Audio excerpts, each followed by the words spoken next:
en comunión de amor y de vida. Saludos.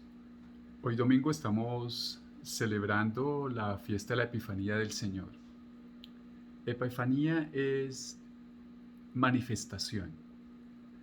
Y según el relato de Mateo desde el capítulo 2, el que se manifiesta y se revela a todos es Dios hecho hombre, ese niño rey. Por otro lado están los famosos reyes, que entre otras cosas no son tales, sino el texto habla de magos o sabios de Oriente. Y hay en el relato como dos o tres puntos que me llaman mucho la atención. Uno, los reyes o sabios de Oriente no son judíos y van a buscar a ese niño judío, niño rey, y están siguiéndolo a través de un signo que es una estrella. Creo que estos sabios o magos son también como una representación de nosotros, de ti, ¿sabes? Tú estás en búsquedas, como yo, búsquedas espirituales, búsquedas profundas de felicidad, de armonía interior, de fortalecimiento, de trascendencia. Tú estás también buscando esas luces, esas estrellas que te orientan hacia aquello que te realiza y te plenifica totalmente. Segundo punto, en esa búsqueda los sabios, los magos llegan a Jerusalén. ¿Por qué no llegaron directamente a Belén? Belén es un pueblito muy cercano a Jerusalén. Hoy en día, digamos, ya es un barrio que está ahí absorbido por la gran ciudad. Pero en ese momento muy cercano, y Belén es una pequeña aldea al lado de la gran Jerusalén con la majestuosidad de su templo. Seguramente la grandeza de Jerusalén, sus luces, su sistema religioso, el poder de su rey Herodes el Grande, con lo terrible que era este hombre, vislumbra, enceguece y oculta, eclipsa a la luz de Belén. Así pues, entonces, estos sabios seguramente se dejaron vislumbrar por las grandezas de Jerusalén, como los Jerusalenes que tenemos hoy en día, como nuestras ciudades, nuestras culturas. Existen muchas estrellas que eclipsan la fuerza del acontecimiento Belén.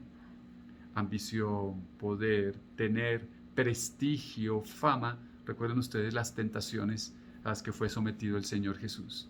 Tentaciones que nosotros también día a día vivimos.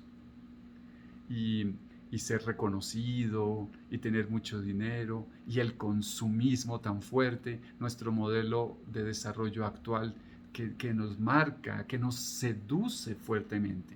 Todo eso enceguece lo sencillo, lo pequeño del acontecimiento, de la revelación de un niño rey, Dios en unos pañales, nacido allí en una cuevita. Esos son dos puntos importantes. Y tercero, lo que acabo de anunciar. Lo que se manifiesta es un niño muy vulnerable. Dios es ese niño vulnerable que se reconoce como rey, que va a ser grande, por supuesto, grande. Y que de acuerdo a las ofrendas que estos sabios de Oriente dan, que son oro, incienso y mirra, es decir, reinado, divinidad y martirio, de una vez estaban hablando de la vocación de esta criatura. Creo que definitivamente debemos tener muy claros nuestros filtros para seguir en nuestras búsquedas. Sigue y continúa con ellas. Seguramente ya has encontrado situaciones que te planifican, pero ojo, ten cuidado. Discierne muy bien si no son seductoras de la idea de esos Jerusalenes, como dije al inicio. Y hay algo también muy importante. Estos sabios no eran judíos. Y los judíos que deberían haber estado allá contemplando en Belén no lo estaban. Tenían muchísimo miedo de Herodes y de las acciones y represalias que él tomaría. Pero estos no se hacen, lo adoran, reconocen allí al Señor Dios, y se van de nuevo, ¿sí? Retornan. Por otro lado, porque para no cumplir con las patrañas de Herodes, pero retornan. Yo creo que a veces pensamos que todo el mundo tenía que ser judío en ese momento. Muchos lo pensaban, pero los mismos judíos con el tiempo comprendieron que la salvación era universal. Yo creo que nosotros también a veces pensamos que todos tienen que ser cristianos o católicos y que fuera de nuestro cristianismo católico no hay salvación. Y allí tenemos errores, porque nos han enseñado a sospechar y a excluir otras experiencias de fe. ¿Qué pasaría si tú hubieses nacido en un contexto, en un país donde reina el Islam? Seguramente fueras musulmán y estarías allí también defendiendo a capa y espada a Mahoma como profeta y a Alá quien lo ha enviado a él. ¿O qué pasa si hubieses nacido en Japón o en la India o en China? Serías hinduista, budista, seguramente o shintoísta si estuvieras en esas búsquedas espirituales. Creo que de todas ellas hay profundos elementos que realizan y planifican al ser humano.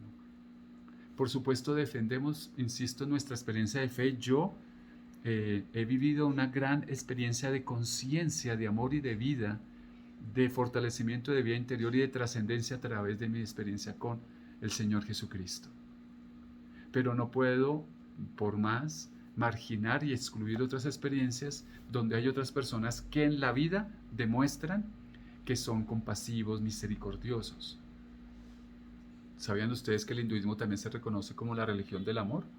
Pues en muchas de nuestras religiones ese es el común denominador. Recuerden que cuando el joven rico o cuando aquel escriba le pregunta a Jesús por allá en Lucas 10 y le dice ¿qué he de hacer para tener vida eterna?